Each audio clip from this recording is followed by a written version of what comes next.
Hello दोस्तों, मैं एक बार फिर से आप लोगों के सामने एक नया टॉपिक के साथ चैप्टर नंबर 7 में है ना, 7 में एक नए टॉपिक के साथ आया हूँ है ना, जिसका नाम है क्या जीवों में विकास संबंधी खोज है ना। इस चैप्टर का नाम क्या है जी? इस चैप्टर का नाम जो है आनुवंशिकता एवं क्या है, जैव विकास में है ना। तो इसमें हम लोग पढ़ लिए थे डार्विनवाद, ये सब पढ़ लिए थे, कैसे विकास होता है ना, जाति में उद्भव कैसे होता है, इन सभी चीज़ों के बारे में हम लोग पढ़ चुके थे है ना। कैसे छोटे छोटे जीव जो होते हैं वो बड़े बड़े जीवों में फिर विकास उनका हुआ है ना, फिर बड़े जीव बने तो कैसे उसमें एवोल्यूशन हुआ, कैसे उनमें विकास हुआ और विकास होकर कैसे वो आगे मैं अपना डेवलप किए और कैसे आज जो है वो पूरे मतलब जाति में मतलब थोड़ा फैला हुआ है, धरती पे फैला हुआ है ना। इन सब चीज़ों के बारे में हम यहाँ पे बात किए थे और इसी में फिर से अब इसी विषय को लेकर आगे थोड़ा सा हम लोग यहाँ पे बढ़ते हैं है ना। देखिए आगे क्या है कि जीवों में विकास संबंधी खोज मुख्य रूप से चार्ल्स डार्विन और अल्फ्रेड रसेल वाल्स के मतलब प्राकृतिक चयन के सिद्धांत से जुड़ी हुई है ना। यानी चार्ल्स डार्विन का हम सिद्धांत पढ़ाए थे तो वो बोले थे क्या जी, प्राकृतिक चयन के बारे में बताए थे। इसके बारे में बताए थे प्राकृतिक चयन, प्राकृतिक चयन के बारे में बतलाए थे। और ये बतलाए थे ना कि जो जीव इस इन्वायरमेंट के अनुसार ढलता है वही इसमें सरवाइव कर पाता है, अन्यथा कोई नहीं कर पाता है ना। यह सिद्धांत बताते हैं कि मतलब पर्यावरण के अनुकूल जो रहता है वो यहाँ पर जीवित रह पाता है, जो नहीं रहता है वो क्या होता है जी, वहाँ पे नष्ट हो जाता है ना। ऐसे हम लोग बहुत सारे मतलब जीवों के बारे में जानते हैं। इस खोज में जीवाश्म तुलनात्मक शरीर की रचना, भ्रूण विज्ञान, आणविक जीवों के विज्ञान है ना, जैसे बहुत सारे प्रमाण जो हैं वो शामिल हैं। ठीक है, जो ये मतलब याद दिलाती है कि ये तुलना मतलब कराती है, ये अंतर कराती है कि वो अगर मतलब कोई स्तनधारी जो जीव है वो हम लोग के साथ ही उन लोग का मिला जुला मतलब बहुत सारा गुण जो है, बहुत सारा लक्षण जो है वो मिलता जुलता रहता है। ठीक है, तो इसमें से पहला जो है ये तुलनात्मक है ना, इसको अभी पढ़ेंगे कि तुलनात्मक शारीरिक रचना जो है वो क्या होता है। इसमें चलिए शुरू करते हैं हम लोग है ना। तुलनात्मक रचना यानी कॉम्परेटिव एनाटॉमी बोल रहा है कि संकरडेटा जो होता है, जितना भी संकरडेटा का जीव है ना, वो सभी संकरडेटा के जीवों में जीवन चक्र के किसी अवस्था में है ना नोटोकॉर्ड जानते हैं ना। नोटोकॉर्ड एक रीढ़ का मतलब हड्डी होता है जो जब बच्चा शुरुआती अवस्था में रहता है ना, शुरुआती अवस्था यानी भ्रूण की अवस्था पे रहता है, तब उसमें एक उसका जो रीढ़ का हड्डी होता है वो रीढ़ के हड्डी पहले नोटोकॉर्ड के रूप में वहां पर जनरेट होता है ना। यानी वो लगभग ऐसे करके वो एक एकदम पतला मुलायम सा रहेगा है ना। तो ये नोटोकॉर्ड क्या करता है, वहां पर निर्माण होता है और ये नोटोकॉर्ड और आगे विकसित होकर जैसे बच्चा विकसित होगा वो बच्चे में क्या हो जाएगा जी, फिर वो नोटोकॉर्ड जो होता है वो रीढ़ की हड्डी बन जाता है, समझे। फिर उसके बाद जो होता है कॉर्डेटा जैसे विशाल संघ के जंतुओं की मूल संरचना में इतना अधिक समानता अचानक ही जो भी मतलब अभी अचानक जैसे इसमें देखिए जितना भी हम लोग अगर देखते हैं, बच्चे को देखते हैं जब भ्रूण अवस्था पे रहता है, हल्का उसमें से डेवलप करता है, तो उसमें से लगभग सभी यानी जितना भी संघ कॉर्डेटा के जो जीव हैं वो सभी के सभी में क्या है जी, वो नोटोकॉर्ड देखने को मिलता है। लेकिन जैसे ही वो डेवलप करते हैं, जैसे ही वो बड़ा होते हैं, तब उनमें क्या देखने को मिलता है कि यह जो है वो ये जो नोटोकॉर्ड है ये नोटोकॉर्ड रीढ़ की हड्डी में बदल देता है। तो सभी जानवर हैं, बहुत सारे जीव है, वो सभी जीवों में क्या होता है जी कि वो अलग अलग है ना, अलग अलग रचनाओं में यहाँ पे बन जाते हैं, समझे। अलग अलग रचनाओं में बन जाते हैं, अलग अलग उसको ढांचा मतलब उसका निर्माण हो जाता है ना। हम लोगों में सीधा हो जाता है, गाय भैंस में अगर देखते हैं तो वो ऐसे फ्लैट रहता है ना। तो एक अलग अलग यहाँ पे रचनाएं यहाँ पे मिलती हैं, समझे। अब यहाँ पे आगे क्या है, फिर बोला कि संकरडेटा में ऐसे जीव मतलब जंतु शामिल होते हैं जिनमें जीवन के वे किसी चरण में क्या होता है जी, मुख्य रूप से नोटोकॉर्ड जो होता है वो मौजूद रहता है ना। और नोटोकॉर्ड मौजूद रहता है, और इसी के रूप में आगे में है क्या होता है जीवतंत्रिका रज्जु यानी स्पाइनल कॉर्ड जो होता है उसी से प्रवाह होता है ना। और वो स्पाइनल कॉर्ड उसी से मतलब नीचे में है यानी रीढ़ की हड्डियों में प्रवाहित करता है ना, मतलब वहां से गुजरता है। नोटोकॉर्ड कॉर्डेटा संघ के जीवों में पाया जाने वाला है ना एक लचीला छड़ के जैसा क्या है एक रचना है, जो भ्रूण विकास के दौरान मतलब रीढ़ की हड्डी की तरह मतलब काम करता है, रीढ़ की हड्डी की तरह वो सहायक देता है ना, और संकेतन का मतलब क्या करता है जी यहाँ पे काम करता है। फिर उसके बाद क्या कि मूल संरचना की ये समानताएं, ये जो मूल संरचना का जो समानता है ना, मूल संरचना की समानताएं प्रमाणित करती है कि संघ कॉर्डेटा का पूर्व देखिए, यानी बोल रहा है कि जो भी हम लोग देख रहे हैं, जो भी सभी जीवों में नोटोकॉर्ड मिल रहा है ना, तो ये जो समानता जो मिल रही है ना, ये जो समानता मिल रही है इससे एक मतलब क्या प्रमाणित होता है, इससे ये प्रमाणित होता है कि जो भी संघ कॉर्डेटा के जो जीव थे है ना, जो पूर्वज थे, वो पूर्वज क्या थे जी सबके एक ही थे, और वहीं से फिर क्या है जो उद्भव होकर बहुत सारे मतलब क्षेत्रों में वो बट गए हैं। विभिन्न जंतुओं की संरचना के अध्ययन से यह पता चलता है कि भिन्न भिन्न वातावरण में रहने से क्या होता है जिन जंतुओं के अंग मतलब अलग अलग संरचनाओं में ढलते चले गए है ना, अलग अलग इन्वायरमेंट में रहें, अलग अलग वातावरण में रहें, अलग अलग मतलब हम लोग का मतलब इकोलॉजी जो है ना, जो इन्वायरमेंट है ये बहुत मतलब ये अलग अलग होने के कारण हम लोग के शरीरों में बहुत सारा मतलब परिवर्तन हुआ है ना। हम लोग पहले जो है वो 4 पैर पे ही चला करते थे, लेकिन हम लोगों में परिवर्तन हुआ, परिवर्तन ऐसा हुआ, म्यूटेशन हुआ, उत्परिवर्तन हुआ। जैसे ही उत्परिवर्तन हुआ तो हम लोग का शरीर के ढांचा में कुछ बदलाव आया, और अब हम लोग क्या करते हैं 2 पैरों पे हम लोग चलते हैं है ना। तो ये कहानी जो होता है वो मतलब ये जैव विकास के थ्रू ही मतलब यहाँ पे आया है, ठीक। अब उसके बाद देखिए यहाँ पे है कि समजात अंग। समजात अंग का मतलब ये होता है ना कि बहुत सारा जो अंग है ना, जैसे में हम लोग का हो गया अग्रपाद यानी हाथ हो गया है ना, फिर जैसे में शेर का देख ले, हाँ आगे वाला थी मतलब अग्रपाद उसको देख ले, फिर उसके बाद देख ले चीता में देख ले, फिर पक्षियों में देख ले, तो ये सब का लगभग जो होता है वो समान होता है ना, लगभग सब समान होता है, लेकिन उसका कार्य जो होता है वो अलग अलग होता है। हम लोगों में जो ये कार्य है, इसका जो कार्य है इसका अलग है, खाने पीने का ये सब का काम होता है ना। फिर उसमें जो होता है शेर इस सब में चलने का काम करता है, पक्षियों में उड़ने का काम करता है ना। तो ये सब जो है यहाँ पे अलग अलग काम यहाँ पर देखने को मिलता है, लेकिन जो अंग होता है वो लगभग एक दूसरे के समान होता है, जैसे में हम यहाँ पे दर्शाए हैं।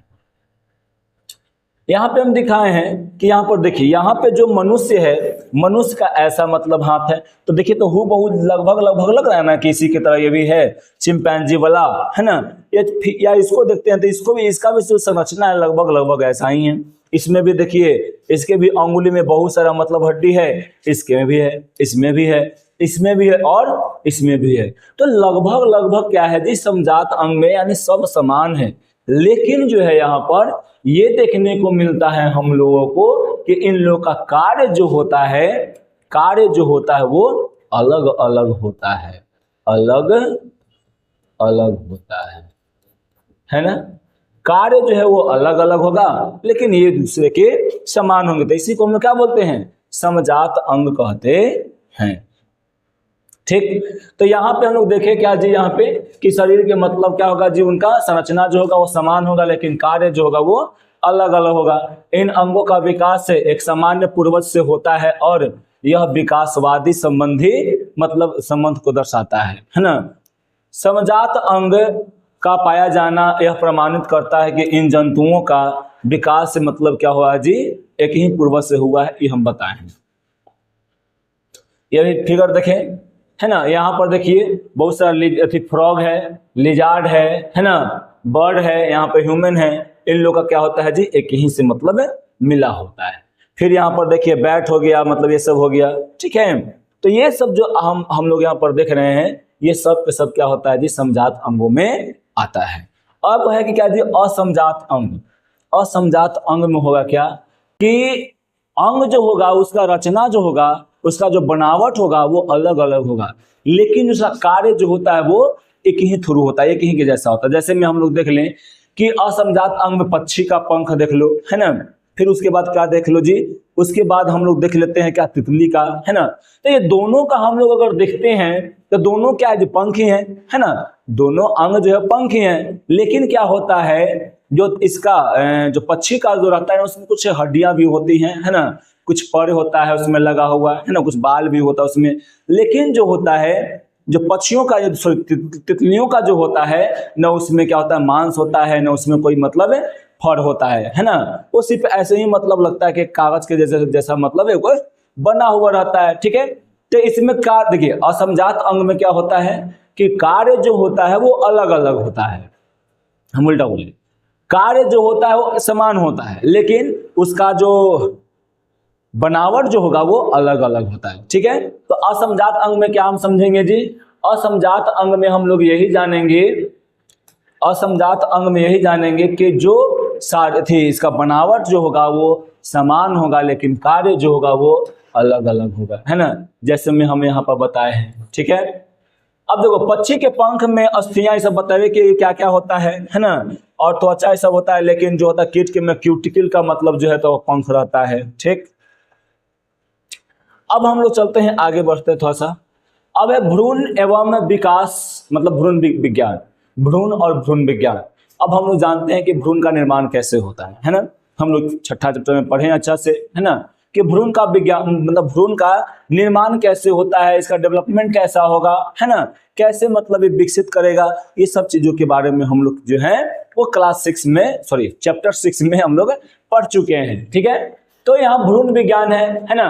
तब भ्रूण के विज्ञान, सॉरी जंतुओं में, जंतुओं के भ्रूण विकास के अध्ययन से जैव विकास के प्रमाण मिलते हैं, है ना। यानी भ्रूण के विकास से क्या मिलता है जी, जैव विकास के प्रमाण यहाँ पर मिलता है, समझे। विभिन्न वर्ग के केसुर की, यानी मतलब जो रीढ़ के बारे वर्टिब्रेटा जो होते हैं के भ्रूण में प्रारंभिक अवस्थाओं के अध्ययन से पता चलता है कि उन सभी वर्गों के भ्रूण में अत्यधिक समानता होती है ना। यानी अगर हम लोग देखें जितना भी केसुरुकी यानी जिसमें रीढ़ का हड्डी होता है, वर्टिब्रेटा जितना भी होता है, जो उन सभी में अगर देखें तो हम लोग क्या देखते हैं जी, उनके सभी लोगों में जो भ्रूण की जो अवस्था होती है वो लगभग क्या होता है जी, समान होता है। जैसे में अभी हम यहाँ पे आप लोग को दिखाने वाले हैं, है ना। ये ह्यूमन का है, क्या है जी, ये ह्यूमन का, इसका भ्रूण की अवस्था है, भ्रूण का अवस्था है। ये भ्रूण का अवस्था आप लोग देख रहे हैं, तो क्या इसमें क्या लग रहा है ना, इसमें जैसा लग रहा है वो भी क्या है जी, ये भी मतलब हूबहू लग रहा है। ये किसका है, रैबिट का है। किसका है जी, रैबिट यानी खरगोश का है ना। फिर क्या यहाँ पर देखिए कैट का है, कैट यानी बिल्ली का है, ये समझे। तो ऐसे करके जो भी यहाँ पे हम लोग देख रहे हैं, यहाँ पे फ्रॉग है, समझे। ऐसे करके हम जो भी देख रहे हैं तो क्या यहाँ पे हम लोग को भ्रूण अवस्था जो होता है वो एक समान दिख नहीं रहा है, समान दिख रहा है। लेकिन जब ये डेवलपमेंट हो रहा है तो इसका क्या हो रहा है जी, फिर से ये अलग अलग हो जा रहा है ना। तो यही बोला कि जो भी केसुरुकी जो होते हैं, जो भी मतलब केसुरुकी यानी जो भी वर्टिब्रेटा जिसमें जो रीढ़ वाले हड्डी वाले जो रहते हैं, है ना, जो बच्चे को जन्म देते हैं, तो उनमें भ्रूण का जो विकास होता है तो लगभग भ्रूण जो रहता है वो एक समान रहता है, समझे। कैसा रहता है जी, एक समान रहते हैं, ठीक। जैसे में आप लोग देखे हैं, है ना, मेढक देख लीजिए। मेढक में हम लोग जानते हैं कि एगो मेढक होता है ना, मछली होता है। तब मेढक का जब डेवलपमेंट होता है तो वो हूबहू किसके जैसा लगता है जी, वो मतलब होता है ना, हम लोग ठेठ भाषा में बोलते हैं उसको बैंग मछली बोलते हैं, है ना, टेडपोल से बोला जाता है उसको। तो टेडपोल जो होता है वो लगता है कि हूबहू क्या है जी, मछली ही है ना। तो दोनों का जो लगता है एकदम सेम लगभग लगता है, समझे। अब है कि मेढक एम्फीबियन, है ना, मेढक जो होता है वो एम्फीबियन में आता है। रेप्टाइल जो रेंगने वाला होता है, एविड जो उड़ने वाला होता है, मैमल यानी हम लोग जो होते हैं, है ना, के भ्रूण के प्रारंभिक अवस्था में मछली के समान यानी क्लोन यानी वहां पे नोटोकॉर्ड आदि पाए जाते हैं, समझे। इन सब में जो होता है वो मछलियों के जैसा यहाँ पे पाया जाता है। इससे प्रमाणित क्या होता है जी कि ये सब जो होता है ऑप्शन वर्टिब्रेटा है ना, मछली जैसे पूर्वजों के मतलब उसमें उत्पन्न हुए थे। अब उसके बाद क्या है कि जीवाश्म विज्ञान है ना। तो अभी भ्रूण विज्ञान में हम लोग देखें कि भ्रूण जो होता है वो लगभग सभी में क्या होता है जी, समान होता है, एक जैसा ही होता है, ठीक है। अब हम लोग चलते हैं कहाँ पे, जीवाश्म विज्ञान पे, है ना। तो जीवाश्म विज्ञान मतलब क्या, पहले जीवाश्म जो होता है वो क्या है, तो जो भी देखिए, जो भी हम लोग को जैसे में बहुत साल पुराना कोई मतलब जानवर है वो मरा, धरती के अंदर क्या हो गया था जी, वो दब गया है ना। जैसे वो दब गया ना, तो उसमें से क्या होता है ना कि वो बहुत सालों के बाद वो उत्पन्न होगा, मतलब वो बहुत सालों के बाद जो है वो मतलब वो दिखेगा, है ना, या किसी को मिला तो उसको क्या बोलते हैं जी, हम लोग जीवाश्म बोलते हैं, है ना। जैसे में हम लोग बहुत सारा जीवाश्म ईंधन के बारे में भी पढ़ चुके हैं, है ना। और जीवाश्म विज्ञान क्या होता है, तो जीवाश्मों का जब हम लोग अध्ययन करते हैं, जीवाश्मों का अध्ययन करते हैं, वही क्या कहलाता है जी, जीवाश्म विज्ञान कहलाता है ना। तो प्राचीन में ऐसा कई जीव जो होते हैं वो पृथ्वी पर उपस्थित थे, है ना, जो बाद में समाप्त हो गए यानी वो विलुप्त हो गए, है ना। लेकिन कहीं कहीं पे हुआ ऐसा कि वो लोग जो है कहीं मर के दब गए। अब उन लोग का मतलब खनन होता है तो पता चलता है, वही क्या कहलाता है यहाँ पर, जीवाश्म कहता है। वही यहाँ पे कहानी बताया गया है ना, कि यहाँ पृथ्वी के चट्टानों में वो मतलब धंस जाता है ना। तो हम लोग को पत्थरों से मतलब उनको मिलता है, तो फिर क्या होता है जो वहाँ पे उसको जीवाश्म कहते हैं। और जीवाश्मों के ईंधन को ही क्या कहते हैं, अध्ययन को ही क्या कहते हैं हम लोग जी, जीवाश्म विज्ञान कहते हैं, है ना।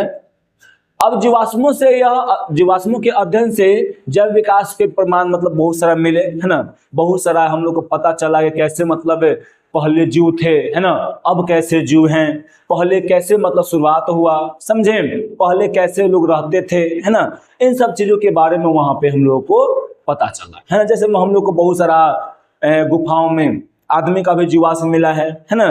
तो उन सबसे पता चला कि आदमी जो है वो मतलब गुफाओं में भी रहा करता था, समझे। तो ऐसे करके बहुत सारे हम लोगों को सबूत मिले, बहुत सारे जीवाश्म मिले, और उसको अध्ययन हम लोग किए, और अध्ययन करके हम लोग प्रमाणित किए, प्रमाण उसको हम लोग को मिला कि पहले जो मतलब वो कैसे रहते थे, कैसे नहीं रहते थे।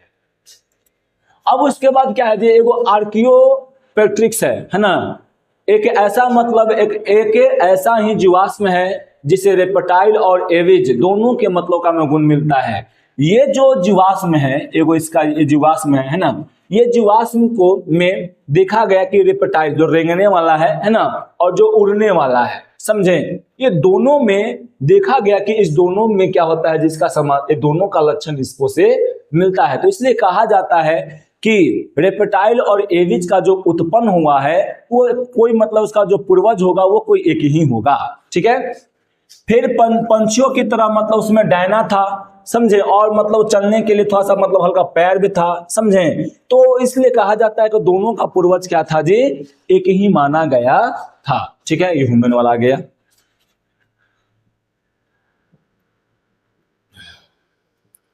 जिसको दर्द मिला है।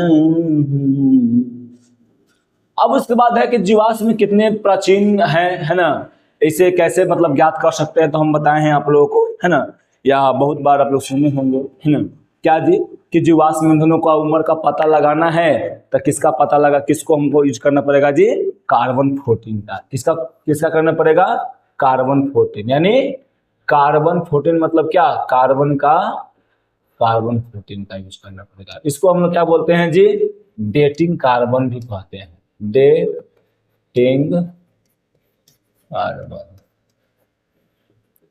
डेटिंग कार्बन भी कहते हैं। इसी से हम लोग क्या करते हैं, जिसका हम लोग पता लगा लेते हैं, और पता लगा के ये जानते हैं कि वो कितने साल पुराना है।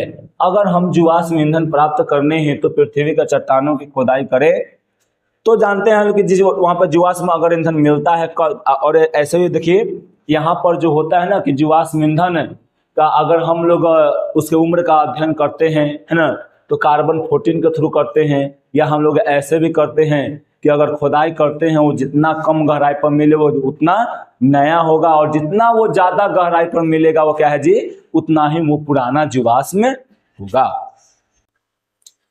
अब उसके बाद है कि एक जीवाश्म के वायु ज्ञात करने के लिए वैज्ञानिक ने जानवे करते हैं कि रेडियो कार्बन यानी काल निर्धारण यानी रेडियो कार्बन यानी डेटिंग, यानी हम बोले ना कि डेटिंग कार्बन यानी कार्बन 14 का वहां पर क्या करता है जी, मतलब अध्ययन करता है ना, उसको मतलब यूज करता है, उसी से अध्ययन करता है। जीवाश्म की आयु की गणना समानुपाती क्या समस्थानिक अनुपात के अध्ययन के द्वारा भी की जाती है। ये क्या है, जीवाश्म है ना, ये बहुत साल पुराना जो है ना, बहुत साल पुराना कोई मछली होगा, वो दब गया होगा, है ना, दब गया होगा, और उसको यहाँ पर जब देखा गया तो इसका ऐसा था, और इसको फिर अध्ययन किया गया कि फिर लगा कि भाई इतना बड़ा बड़ा भी यहाँ पे मछलियाँ हुआ करती होगी। यहाँ पर देखिए सब क्या है जी, जीवाश्म ईंधन कहीं मतलब मिला होगा। ये देखिए किसका लगभग लग रहा है कि डायनासोर का है ना, डायनासोर का यहाँ पर जीवाश्म ईंधन, ऐसे मतलब यहाँ पे जीवाश्म ईंधन नहीं बोलेंगे, जीवाश्म, ठीक है, ऐसे मिला होगा, ठीक है। अब यहाँ पर चलते हैं और आगे। अब क्या है यहाँ पे ना कि विकास एवं क्रमिक प्रक्रम, है ना, विकास एवं क्रमिक प्रक्रम क्या है समझें। तो यहाँ पे विकास एवं क्रमिक प्रक्रम में हम लोग देखेंगे तो हम लोग को ये पता चलता है क्या कि जैसे में देखिए हम लोग का जो नेत्र है, नेत्र के बारे में हम बताएगा, चलिए आगे देखते हैं। जीवों का विकास एक धीरे धीरे होने वाला प्रक्रम है ना, कोई ऐसा नहीं है कि आज मतलब कोई म्यूटेशन हो गया, परिवर्तन होगा, एकाएक जो है हम आदमी से पूरा एकदम बड़ा बलवान आदमी बन गए, है ना, ऐसा कोई यहाँ पे होने वाला नहीं है। जो भी प्रक्रियाएं होती हैं उसमें लाखों करोड़ों साल लग जाती हैं, है ना, हजारों साल लग जाते हैं, तभी जाके उसमें क्या होता है जी, बदलाव कुछ कुछ आता है, समझे। किसी जीव या उसके किसी जटिल अंग की उत्पत्ति अचानक नहीं होती है, बल्कि उसमें अनगिनत पीढ़ियां मतलब होती हैं, है ना, अनगिनत पीढ़ियां मतलब उसमें हल्का सा म्यूटेशन होते होते होते होते उसमें विकास होता है। विकास के क्रम में किसी जीव द्वारा धारण की गई कोई नई रचना उस जीव के लिए समय मतलब कितनी लाभदायक थी, है ना, बहुत कम थी, क्या लगता है जी, समय लगता है, और समय के द्वारा ही क्या होता है, वो फिर से एक नया मतलब कोई भी अंग का, कोई भी एक ऑर्गन का निर्माण कर देता है ना। जैसे में हम लोग अभी क्वेश्चन है कि हमारे आंख जो है वो वर्तमान में जैसे दिख रहे हैं, क्या वो पहले वैसे ही थे, है ना, क्वेश्चन हम लोग कर सकते हैं यहाँ पे कि क्या पहले जो था, पहले जैसा हम लोग के आंख था क्या वैसा ही था, है ना, क्या ऐसा ही हम लोग आंख लेकर पैदा हुए थे, तो ऐसा तो नहीं है ना। जब शुरुआत में हम लोग थे, शुरुआती घड़ी में, है ना, जिस घड़ी का मतलब जीव का मतलब निर्माण चल रहा था, उस घड़ी में हम जैसे में देखते हैं प्लेनेरिया में, है ना, तो प्लेनेरिया में देखते हैं तो यहाँ पे हम लोग को देखने को मिलता है कि ये दो को क्या होता है जी, आई देखने को मिलता है। तो पहले पूरा विकसित आई नहीं है, अल्प विकसित यहाँ पर नेत्र है, और यही नेत्र क्या करता है, बोला जाता है वैज्ञानिकों के द्वारा कि यही नेत्र जो है वो आगे जाकर विकास करके क्या बनता है जी, एक जटिल और सुरक्षात्मक यानी एक नया मतलब क्या उसको बोल सकते हैं, आंख का मतलब निर्माण मतलब हुआ है ना। जंतु जगत में हम जब आंखों की उत्पत्ति पर विचार करते हैं तब क्या होता है जी, हमारा ध्यान प्लेनेरिया के चपटे क्रीमिक, है ना, यानी प्लेटीहेलमिन्थिस के अल्प वर्धित यानी अल्प विकसित यहाँ पे नेत्र बिंदु पर जाता है, समझें। और ये नेत्र बिंदु जो होता है क्या होता है जी, प्लेनेरिया के लिए उसकी अल्प नेत्र बिंदु कुछ ही लाभदायक है, फिर भी प्राकृतिक ने उसको क्या किया जी, उसको चयन किया, है ना, और अपनी उसके रचना में लाया। बता देना कि डार्विन क्या बतलाए थे, डार्विन ये बतलाए थे कि जो भी मतलब ये प्रकृति के अनुसार सही रहेगा, है ना, प्राकृतिक में ढल जाएगा, उसको प्रकृति क्या करता है जी, उसको चयन करता है, और चयन करके उसका वो क्या करता है, विकास करता है। उसी प्रकार प्लेनेरिया में जो था, है ना, उसको भी इन्वायरमेंट को अच्छा लगा, और वो देखा कि मतलब इसको आगे डेवलप किया जा सकता है, तो ये इन्वायरमेंट जो है उसको मतलब रखा, और रख कर क्या किया कि इसको डेवलप किया, और डेवलप करके यहाँ पर इसको आगे माहे बढ़ाया, ठीक है। जैसे उसके बाद हम लोग ऑक्टोपस देखते हैं, मोलस्का देखते हैं, तो उन सभी में भी हम लोगों को थोड़ा थोड़ा कहीं ना कहीं पे हमको देखने को ऐसा मिलता है, समझे। अब उसके बाद क्या कि पक्षियों में जो हम लोग पंख देख रहे हैं, है ना, पंख से ढक देखे, पंछियों में हम लोग जो पंख देख रहे हैं, क्या वो मतलब पहले वैसे ही जनरेट हो गया था, पूरा पंखे बन के आया था? नहीं, पूरा पंख बन के नहीं आया था। उसको पहले था, शुरुआत में अवस्था में था कि उसको ठंड से बचने के लिए, इन्वायरमेंट से सुरक्षित रहने के लिए, है ना, उसके शरीर पे बहुत सारा बाल चाहिए था। उसको इन्वायरमेंट ने उसको प्रोवाइड किया, वो उसको लिया, उसको मतलब वो कवर किया और वो बच के रहा। फिर क्या हुआ कि मतलब ये जो पंख डेवलप हुआ, ये क्या हुआ जी, उसको मतलब बचाने के लिए, उसके बॉडी को गर्म देने के लिए मतलब डेवलप हुआ। और फिर क्या हुआ कि वो एक स्वभाव में आ गया, है ना, वो एक डेवलप हुआ और उसको पक्षियां जो है वो उसको उड़ने में भी मदद मतलब वो लेने लगी। और वो क्या कर गया जी, एक पंख आज जो हम लोग देखते हैं वो पंख डेवलप कर गया।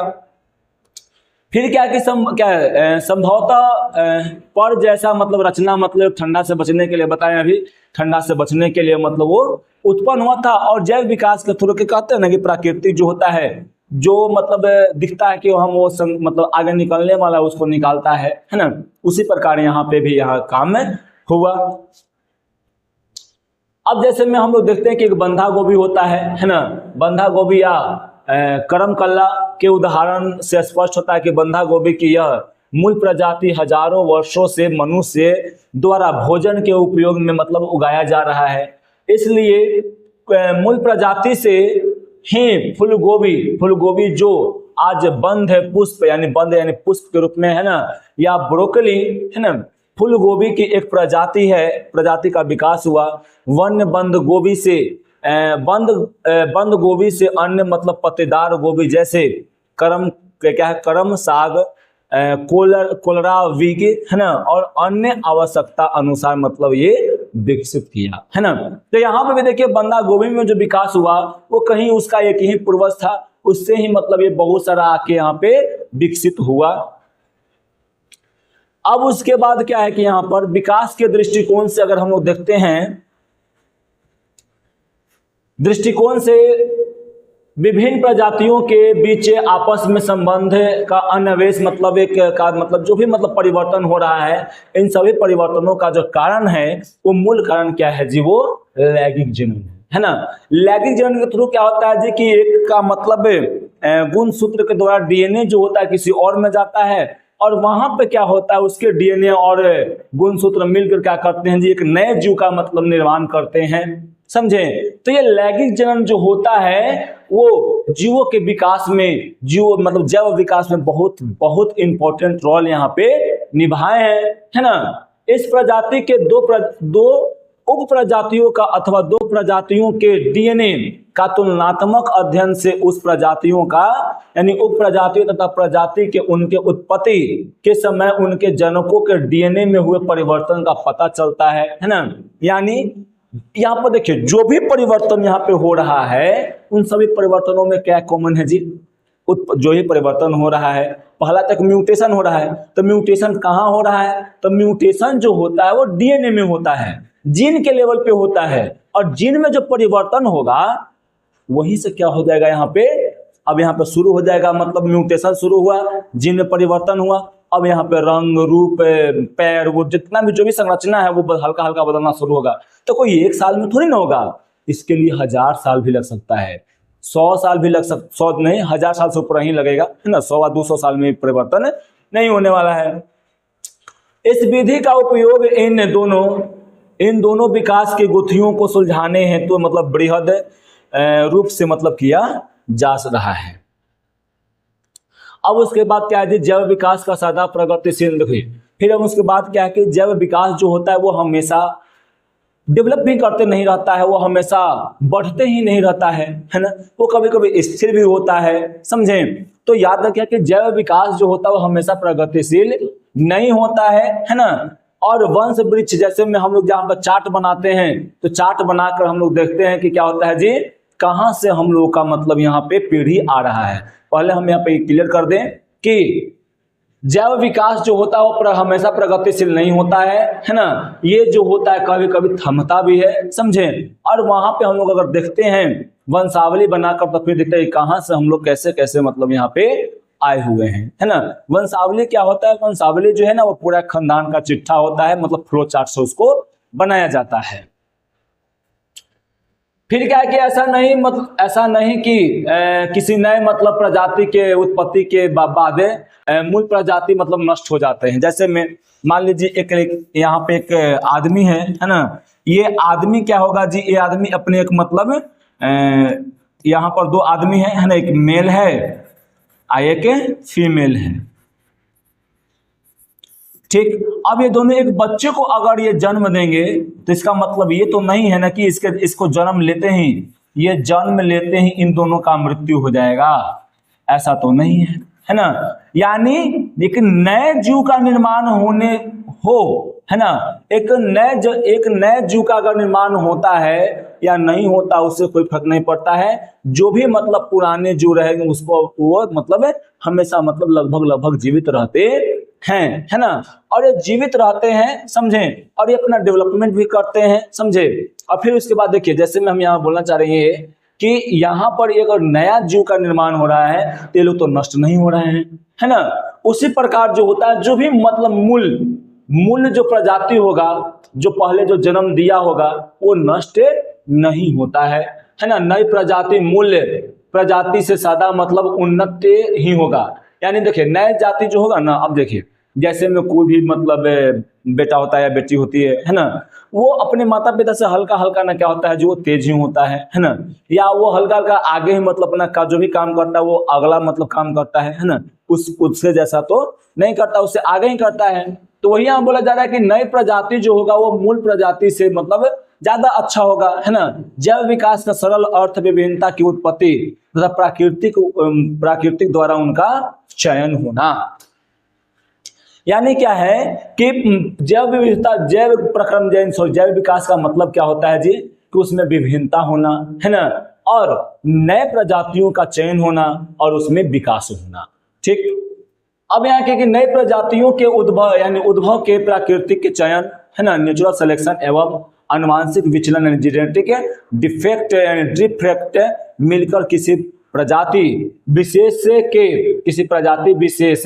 से एक ऐसी नई आबादी या समिष्ट का विकास करते हैं जो मूल प्रजाति के सदस्य के साथ लैंगिक मतलब जनन कर उनका मतलब क्या करता है, जनन क्षमता वाले संतान जन्म नहीं कर सकते। अब देखिए जैसे में हम लोग जानते हैं कि एक जब विकास होगा, है ना, जब विकास होगा तो एक जब उस परिवर्तन होगा ना, तो परिवर्तन होते होते एक ऐसा मतलब जाति का निर्माण कर लेगा कि अपने जो मूल प्रजाति रहता है फिर उकरा से फिर क्या कर सकता है, जो वो पे लैंगिक जनन नहीं कर सकता है। जैसे हम लोग जानते हैं कि चिंपैंजी है ना, तो चिंपैंजी और हम लोगों में ज्यादा समानता मिलता है, लगभग कितना जी, 99% हम लोग का डीएनए जो होता है चिंपैंजी के डीएनए से मैच करता है। उसके बावजूद भी अगर हम लोग जो है क्या उस जो मनुष्य है ना, मनुष्य जो है वो चिंपैंजी से लैंगिक जनन करके बच्चे का निर्माण नहीं कर सकता है ना, क्योंकि उसमें अब जो परिवर्तन हो चुका है वो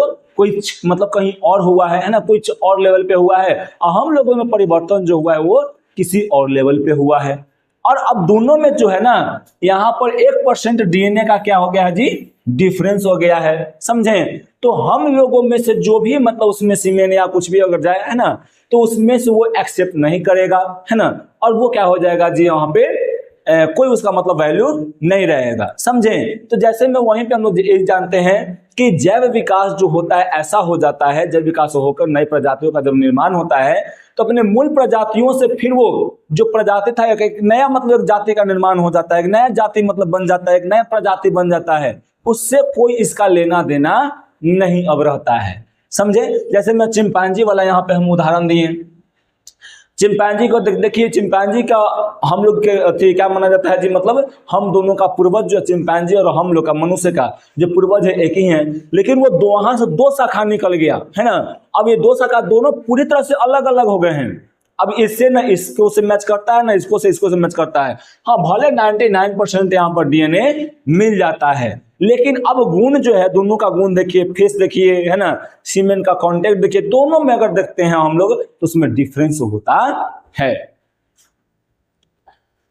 अब उसके बाद देखिए हम मोलस्का है ना, सॉरी ऑक्टोपस है, ऑक्टोपस।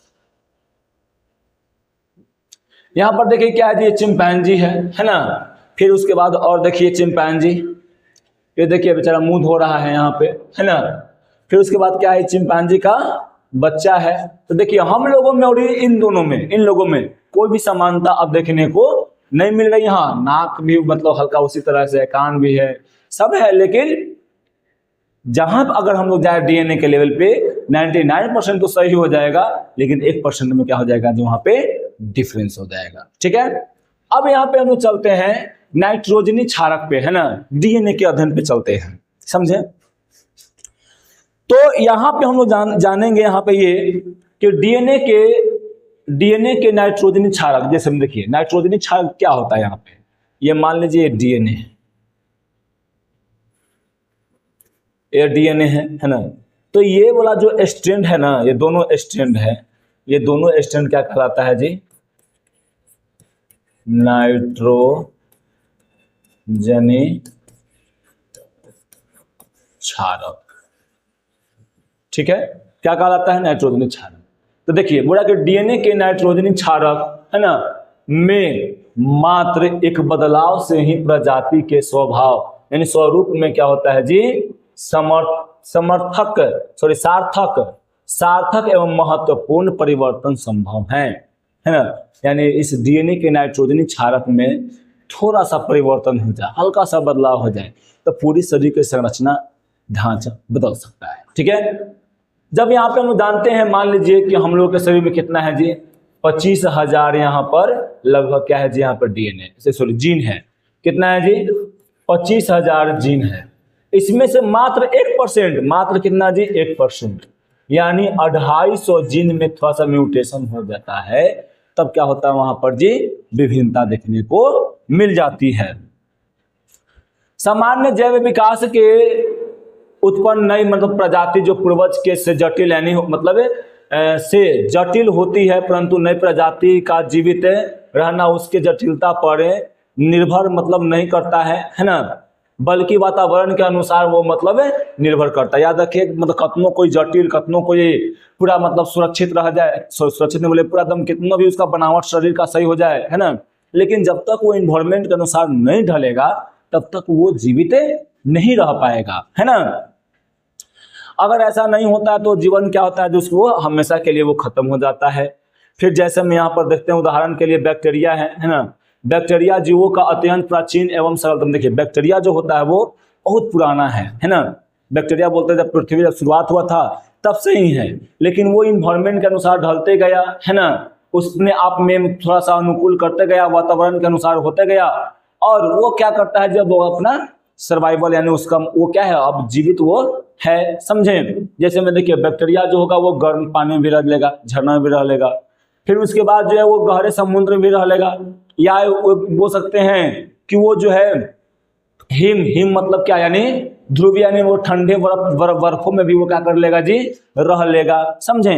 तो इन सभी जगहों पर वो क्या करता है, वो रह लेता है।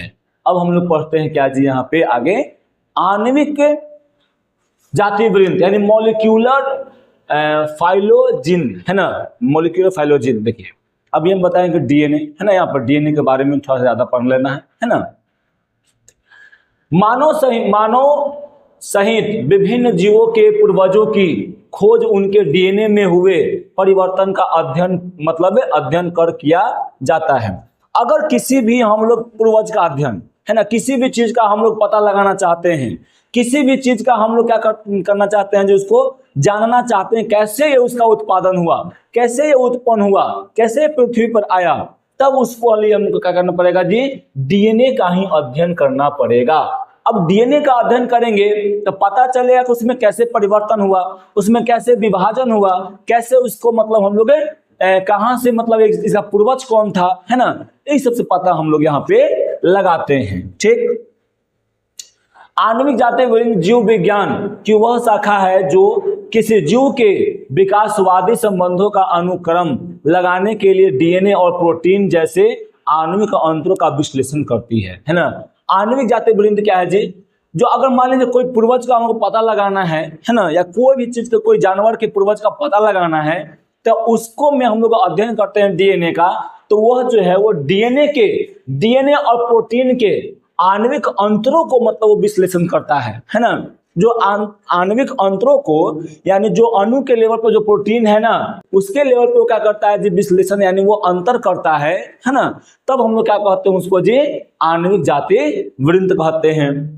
आणविक अंतरों का विश्लेषण के आधार पर एक जाति वृत्त यानी वृक्ष का मतलब निर्धारण करती है, समझे। यानी हम लोग वैसे क्या करते हैं जी, वहां पे जाति वृत्त यानी एक समझे कि एक तरह का हम लोग वंशावली बनाते हैं, है ना, कि वो कहाँ से वो आया, वो कहाँ से चला, है ना। करते करते कैसे होता है कि मतलब एक जड़ से मतलब जड़ निकला तो फिर वो ज्यादा पूरा मतलब पूरा फैल जाता है, फूलेंगे थी डाली उली में सब बढ़ जाता है, समझे। उसी प्रकार यहाँ पे एक वृक्ष का मतलब जाति वृत्त का मतलब यहाँ पे वृक्ष का निर्माण हो जाता है। यह वर्गीकरण यह वर्गीकरण जो है वो एक तरीका है ना। वर्गीकरण करने का एक क्या है जी, यहाँ पे एक तरीका है डीएनए और आरएनए अनुक्रमों की तुलना करके विभिन्न प्रजातियों के बीच समानता और अंतर का अध्ययन करता है, जिससे उनके साझा पूर्वजों और विकास का इतिहास का पता चलता है ना। और डीएनए और आरएनए का क्या करते हैं हम लोग जी, अध्ययन करते हैं, उससे हम लोग को पता चलता है कि वो कैसे मतलब किसका वो मतलब इसका पूर्वज जो है वो कौन था, है ना, किससे मतलब डेवलपमेंट इसका हुआ है। फिर उसके बाद क्या है यहाँ पर कि डीएनए अनुक्रम का प्रयोगशाला तकनीक, जैसे डीएनए अणु में न्यूक्लियोटाइड यानी क्षारक, जैसे में हम लोग जानते हैं न्यूक्लियोटाइड क्षारक मतलब कौन, यहाँ पे एडेनिन, थायमिन, साइटोसिन और गुआनिन है ना, के सटीक क्रम का मतलब क्या होता है जी, पता चलती है। इस जैसे में यहाँ पर देखते हैं हम लोग, यहाँ पर ये देखिए ये क्या है जी, डीएनए है, समझे ना। तो इस डीएनए में क्या देखते हैं कि यहाँ पर जो होता है इस मतलब हरा कलर से जो है वो एडेनिन है, एडेनिन। ये क्या है जी, थायमिन। ये क्या है जी, साइटोसिन।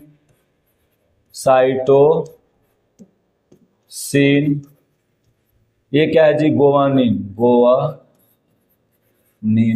है ना। और ये क्या है, फॉस्फेट। यानी यह जो होता है नाइट्रोजनस बेस जो होता है निवला, ये कैसे बनता है जी, ये किससे बनता है, फॉस्फेट से बनता है। किससे बनता है जी, फॉस्फेट से बनता है, याद रखिएगा। ये क्या है जी, ये एडेनिन है। तो यहाँ पर देखिए इस वाला, तो इसका जो क्रम जो होता है ना, जैसे में यहाँ पर जुड़ा हुआ है कि थायमिन, इधर से जुड़ा हुआ थायमिन और इधर से जुड़ा हुआ एडेनिन, तो दोनों का जो क्रम होता है ये सही रूप से होना चाहिए, समझे।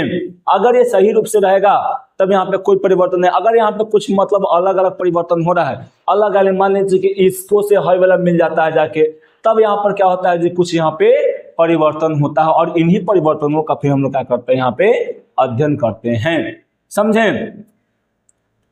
फिर उसके बाद जो है यहाँ पर देखते हैं तो ये क्या होता है, एडेनिन, गुआनिन और थायमिन। आप देखें है ना कैसे वो सीक्वेंस में रहता है, कैसे वो सजा हुआ रहता है। यह डीएनए में मौजूद अनुवांशिक जानकारी को निर्धारित करने की प्रक्रिया है ना। यह जो है वो क्या करता है जी, जीवों में जो भी अनुवांशिक क्रियाएं हैं उनको ये निर्धारित करने का काम करता है, जो जीवों को यह बताते हैं कि उन्हें कैसे मतलब वो विकास मतलब वो किए, कैसे विकास किए हो, कैसे मतलब नहीं किए हो, है ना, क्या तुम में बदलाव आया, पहले क्या था, इन सब चीजों के बारे में वो बतलाने का काम करता है। ठीक, जैसे में हम देखते हैं कि उत्परिवर्तन हम बहुत बार सुने हैं, है ना। उत्परिवर्तन यानी म्यूटेशन का अर्थ होता है क्या जी, किसी डीएनए में क्या होता है, नाइट्रोजन क्षार में एक परिवर्तन हो जाता है ना, उसमें परिवर्तन होता है। परिवर्तन के कारण क्या होता है जी, उसमें बदलाव आता है, समझे ना। और बदलाव के कारण क्या होता है जी, उसमें डीएनए में जो फिर से विभाजन होगा, उसमें से 5 क्रियाओं द्वारा ये हो जाता है। क्या पहला क्रिया कौन है जी, द्विगुणन, व्युत्क्रमण, विलोपन और संकलन और प्रतिस्थापन। इन 5 मतलब परिवर्तनों से क्या होता है जी, यहाँ पर डीएनए में क्या होता है, विभाजन होता है। ठीक है, अब इसके बाद यहाँ पर चलते हैं आगे में है। अब यहाँ पर देखिए, यहाँ पर डीएनए का विभाजन दिखाया गया है कि यहाँ पर ये डीएनए विभाजन करते हुए जा रहा है। अब फिर क्या होता है कि यहाँ पे वो नया मतलब डीएनए का ऐसे मतलब डीएनए बनते हुए यहाँ पे आराम से वो जा रहा है। फिर यहाँ पे क्या हो रहा है, यहाँ पे यहाँ पे बिगड़ते जा रहा है वो, और यहाँ पे क्या हो रहा है जी, यहाँ पे बनते हुए ऐसे मतलब जाएगा। फिर ये आगे बढ़ेगा, ये खराब मतलब बिगड़ते हुए जाएगा और फिर क्या करेगा जी, यहाँ पर बनते हुए चला जा रहा है, समझे। तो डीएनए का द्विगुणन क्या कहलाता है, डीएनए का द्विगुणन या डीएनए प्राकृतिक वह प्रक्रिया जिसमें क्या होता है जी, एक डीएनए दो अणुओं में क्या होता है, दो मतलब समान डीएनए में विभाजित होता है। जैसे मैं देखिए यहाँ पे वो डीएनए है, डीएनए विभाजित हो रहा है, विभाजित होकर ये अलग हो रहा है और लगले इसमें क्या हो रहा है जी, वो बनते हुए चला जाएगा ऐसे। फिर इसमें क्या होगा जी, ये बनते हुए आराम से यहाँ पे चला जाएगा। तो यहाँ पर क्या हो रहा है, द्विगुणन हो रहा है।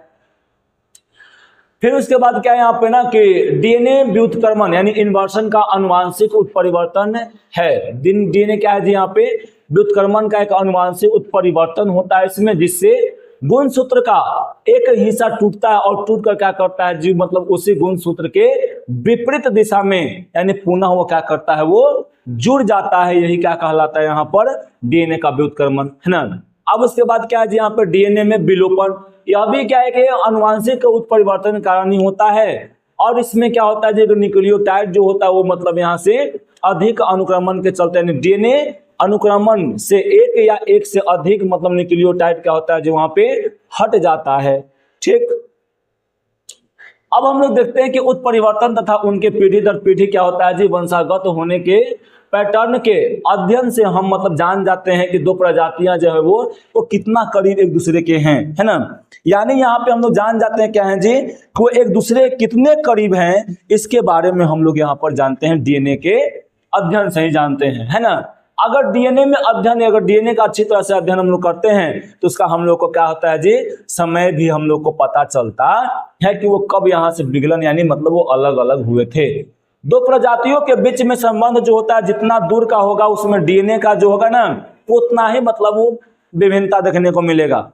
जो जितना दूर से बंटा होगा उसमें उतना ही दूर से क्या देखेगा आपको देखने को मिलेगा जी, उसमें विभिन्नता, उसमें मतलब उसमें अलग अलग देखने को मिलेगा। अब फिर क्या, किसी प्रजाति के पूर्वजों की खोज जब जीवाश्म के अध्ययन द्वारा की जाती है तो सर्वप्रथम क्या होता है जी कि जीवाश्म से डीएनए प्राप्त करने की चेष्टा की जाती है। जब हम लोग डीएनए प्राप्त कर लेते हैं, है ना, डीएनए प्राप्त कर लेते हैं तब उससे हम लोग क्या चलता रहता है पता जी, उसको हम लोग पता लगा लेते हैं कि कितना साल पुराना है। फिर उसके बाद जो है हम लोग डीएनए से भी पता कर सकते हैं किसी भी क्राइम पर, जो मान लो कोई किसी का मर्डर कर दिया या कुछ मतलब किसी का रेप कर दिया तो हम लोग क्या कर सकते हैं वहां पे इस डीएनए की मदद से क्या कर सकते हैं, उसको हम लोग पहचान सकते हैं, दोषी को पकड़ सकते हैं और पकड़ के उसको सजा दिलवा सकते हैं। या कोई आदमी जो है वो ये कहता है कि नहीं ये हमारा बेटा नहीं है, है ना, समझे। किसी मतलब कोई आती है महिला और कहती है कि यह जो लड़का है वो मतलब इस लड़के का है, अब वो लड़का गचता नहीं है, तब हम लोग क्या कर सकते हैं वहां पे उसको डीएनए चेक करके पता कर सकते हैं कि महिला जो है वो सही बोल रही है या झूठ बोल रही है। अगर सही बोल रही है तो उसे एक्सेप्ट करना पड़ेगा, अगर नहीं तो उस पर भी 420 का मतलब केस लग के उसको क्या कर सकता है, उसको जेल में डाला जा सकता है ना। तो और देखिए डीएनए जो हम लोग प्राप्त कर सकते हैं किसी से कर सकते हैं जी, बाल से भी कर सकते हैं, थूक से भी मतलब कर सकते हैं, है ना, या मतलब क्या कर सकते हैं जी, हल्का यहाँ से चाम उखड़ गया उससे भी कर सकते हैं, समझे, खून से भी कर सकते हैं। तो इन सब चीजों से हम लोग क्या कर सकते हैं जी, यहाँ पे प्राप्त कर सकते हैं और पता लगा सकते हैं। अब डीएनए के निर्माण में संलग्न क्षारक का अनुक्रमण ज्ञात कर उनका क्या होता है जी, अन्य प्रजातियों की तुलना में हम लोग यहाँ पर अध्ययन करते हैं और इस अध्ययन से हम लोग को क्या होता है वहां पे उस प्रजाति के डीएनए के मूल अनुक्रमण के क्रम में परिवर्तन हुआ और फिर क्या होगा वहां पर जी, परिवर्तन जो है वो एक पीढ़ी से दूसरे पीढ़ी में ऐसे हमेशा वो चलते रहता है ना। आणविक जाति वृद्धि का अध्ययन जीवों के वर्गीकरण में क्या होता है जी, अत्यंत सहायक होता है। आणविक यानी मतलब डीएनए का जो अध्ययन होता है वो जीवों के अध्ययन में यानी जीवों के वर्गीकरण करने में बहुत क्या होता है जी, वो सहायक होते हैं। अब है मानव प्रजनन, क्या है जी, मानव प्रजनन यानी ह्यूमन माइग्रेशन। अब देखिए पहले हम बता दें कि ह्यूमन पहले था कहाँ, तो हम लोग जानते हैं कि ह्यूमन जो होता है, ह्यूमन का वास्तविक जो स्थान था वो कहाँ था जी, अफ्रीका में था, है ना। वहीं से माना जाता है कि वहीं से लोग सब यहाँ पे निकल के आए हैं, लेकिन वहां पे वहां से क्यों मतलब इधर में इतना फैल गया, क्यों वहीं पे अभी तक नहीं रहे, तो इसका कारण क्या है ना कि वहां पे एक भीषण अकाल पड़ा था, है ना। उस अकाल के कारण यहाँ पे क्या हुआ जी कि वहां से जो जो भी मतलब जो जीव थे ना, वो क्या कि जो मानव का पूर्वज थे, वो पेड़ से उतरे और उसके भोजन के तलाश में वो क्या करते चले गए, वो खोज मतलब अपना भोजन का तलाश करते हुए आगे में बढ़ते गए, जहां पे मिलता था वहीं पे रुकते थे। अब उसके बाद क्या हुआ, उसमें और कुछ परिवर्तन हुआ। जैसे वो चलते थे तो उनका उनसे ये हुआ ना कि उनमें क्या हुआ कि मतलब जब 4 पैर पे चलते थे तो बहुत सारा मतलब ये सब दर्द होता था, तो ज्यादा दूर मतलब वो लोग नहीं चल पाते थे, जिसके कारण क्या हुआ कि मतलब थोड़ा सा मतलब निहुर के चलना किए। फिर ऐसे करते करते ये सब जो प्रक्रिया होने में जो समय लगा, ये बहुत सारा समय लगा, है ना, हजारों साल समय लगा। फिर वैसे करते करते करते क्या हुआ जी, यहाँ पे चेंजिंग आया और अब मानव जो हो कितने पैरों पे चलने लगा जी, 2 पैरों पे चलने लगा, है ना। तो यहाँ पे हम लोग ये समझें,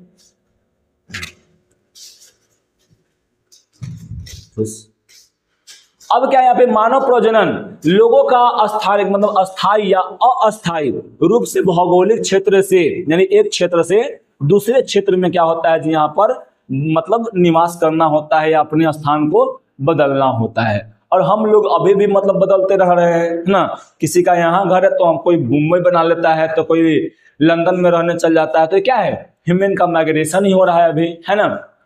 किसी प्रजाति के डीएनए में होने वाले उत्परिवर्तन उसके सभी संतानों में वंशागत होते हैं, है ना। हम बताए, बहुत बार बताए हैं, है ना, कि अगर डीएनए में कोई परिवर्तन होता है तो वो डीएनए में परिवर्तन क्या होगा जी, उसको वंशागत यानी वो खानदानी ऐसे चलते रहेगा, है ना। और वो कई प्रजातियों तक वो चलेगा, उस समझे। और यह इस बात की प्रमाणित करता है कि दोनों का पूर्वज क्या होता है जी, एक ही था। युग्मकों के अगर निर्माण तथा उनके निषेचन से युग्मक के निर्माण के समय जीनों के मिश्रण के कारण उत्परिवर्तन यानी अप्रत्यक्ष रह जाते हैं, परंतु माइटोकॉन्ड्रिया में पाए जाने वाले जीन अपने मूल स्वरूप में मतलब माता से संतानों में वो जाते हैं, है ना। और हम लोग जानते हैं कि यहाँ पर जो है डीएनए में, यानी हम लोग जानते हैं, यहाँ पे पढ़े हैं, लिंक क्रोमोसोम पढ़े हैं कि लिंक क्रोमोसोम कितना होता है जी, 2 होता है, एक्स और वाई होता है ना। महिलाओं में एक्स और पुरुषों में क्या होता है जी, एक्स वाई। तो यहाँ पे हम लोग जानते हैं कि एगो एक्स फैक्टर होता है, एक्स क्रोमोसोम होता है, एगो वाई होता है। यही दोनों क्या करता है जी, ये मतलब पुरुषत्व निर्धारण, यानी वाई क्रोमोसोम और एक्स क्रोमोसोम ही क्या करता है जी, वो क्या उसको बोलते हैं, लिंग मतलब निर्धारण की वो एक क्या है जी, मतलब एक फैक्टर है ना। और यहाँ पे जान लीजिएगा क्या कि वाई क्रोमोसोम में क्या होता है जी, वो बच्चा लड़का होगा, है ना, लड़का होगा, वो कौन निर्धारण करता है जी, वाई क्रोमोसोम ही निर्धारित करता है। पृथ्वी पर फैले विभिन्न आबादियों में माइटोकॉन्ड्रिया के डीएनए तथा वाई क्रोमोसोम के तुलनात्मक अध्ययन से यह ज्ञात किया जाता है कि उत्पत्ति के बाद मानव का प्रजनन पृथ्वी के भिन्न भागों में कब और कहाँ हुआ, है ना। हम लोग जो है यहाँ पे साइंटिस्ट लोग जो हैं वो वाई क्रोमोसोम का अध्ययन किए, और डीएनए का अध्ययन किए, है ना। कहाँ वाला डीएनए का अध्ययन किया जी, जो माइटोकॉन्ड्रिया में उपस्थित है ना, उसका अध्ययन किए। तो वहां से पता चला कि आदमी जो है वो कब कब जो है वहां से कहाँ कहाँ पे वो माइग्रेट होते रहा, है ना, कब कब वो मतलब वो चलते रहा, यानी एक जगह से दूसरी जगह पे जाते रहा। मानव का उद्भव कहाँ पे हुआ था जी, अभी बताए थे हम कि अफ्रीका महादेश में मतलब वहां पे हुआ था। और इसका मतलब देखिए, इस बात का प्रमाण हमें संसार के अलग अलग मतलब जगहों से यहाँ पे हम लोग को मिला करता है। मानव के जीवाश्म तथा वर्तमान मानव आबादी के डीएनए में पाए जाने वाले जो उत्परिवर्तन का अध्ययन मतलब से ज्ञात होता है ना, जो भी मतलब डीएनए से भी प्राप्त हुआ है, जो भी सूचनाएं, वो सब यही दर्शाता है कि क्या है जी, मानव जो है वो मतलब अफ्रीका से ही मतलब वो यहाँ पे माइग्रेट होके आया है। आधुनिक मानव की प्राचीनतम जीवाश्म अफ्रीका के कहाँ था जी, इथोपिया नामक जगह से ही मतलब प्राप्त हुआ, है ना। अफ्रीका महादेश के वो इथोपिया नामक क्या है जी, स्थान है ना, जगह है, वहीं से क्या हुआ है, प्राचीन मतलब जो अभी का जो मानव है, जो मॉडर्न मानव है, जो आधुनिक मानव है, उसका जीवाश्म वहीं से प्राप्त हुआ था पहली बार, है ना। जीवाश्म के अध्ययन से पता चलता है कि वे मानव करीब कितना था जी, यहाँ पर 2 लाख वर्ष मतलब पहले थे, है ना। और वो कैसा थे जी, शिकारी थे, है ना, वो शिकार किया करते थे। जीवाश्म के अध्ययन से सब कुछ मतलब क्या होता है जी, से कुछ प्रजनन यानी अफ्रीका से पश्चिम यानी एशिया में हुआ। वहां पर जीवाश्म का जब अध्ययन किया गया तो पता चला कि वहां से सीधा फिर कहाँ हुआ जी, जो पश्चिम एशिया है ना, वहां पर मनुष्यों का क्या हुआ, माइग्रेशन होते रहा यानी प्रजनन होते रहा। अफ्रीका से वे मध्य एशिया से फिर कहाँ, दक्षिण पूर्वी एशिया, है ना, में प्रज्वलित हुए यानी माइग्रेट हुए।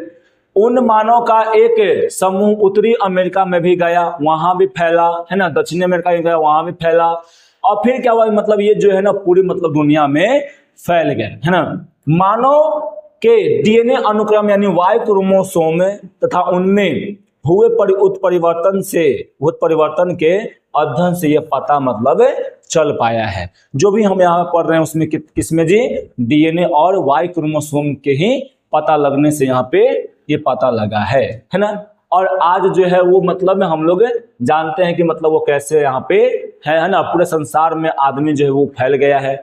माइटोकॉन्ड्रिया के डीएनए तथा क्रोमोसोम के अध्ययन से यह संभव मतलब हुआ है कि आज हम लोग को पता चल पाया है कि मतलब वो कैसे मतलब कहाँ पे लोग फैला और कब फैला, है ना, और कहाँ से वो मतलब कैसे वो निकल के गया है। वर्तमान समय में सभी मानव के जीन कोष एक समान होते हैं, है ना, जितना भी मानव है उसका जीन कोष जो होगा वो सब क्या होता है जी, समान होता है ना। और हम लोग जानते हैं कि आज के मानव का जो नाम है उसका क्या नाम है जी, मॉडर्न मानव का नाम क्या है, होमो सेपियंस, ठीक है। और हम लोग ये भी जानते हैं क्या जी कि मानव के गुणों की तुलना करने पर उनमें कई प्रकार की व्यक्तिगत विभिन्नता, जैसे त्वचा, बाल में सब रंग, है ना, इस सब में परिवर्तन हम लोग को देखने को मिलता है ना। तो ये सब क्या था जी, यहाँ पर ये चैप्टर था। ये चैप्टर क्या हुआ, आज यहाँ पे खत्म हुआ, है ना। अब उसके बाद यहाँ पे हम यही जाने कि क्या था जी में मानवों में कैसे मतलब यहाँ पे प्रज्वलित हुआ, है ना, कैसे विकास हुआ जीव, है ना, इन सब चीजों के बारे में हम यहाँ पे जाने, ठीक है। तो आज के लिए इतना ही, फिर मिलते हैं अगले क्लास में।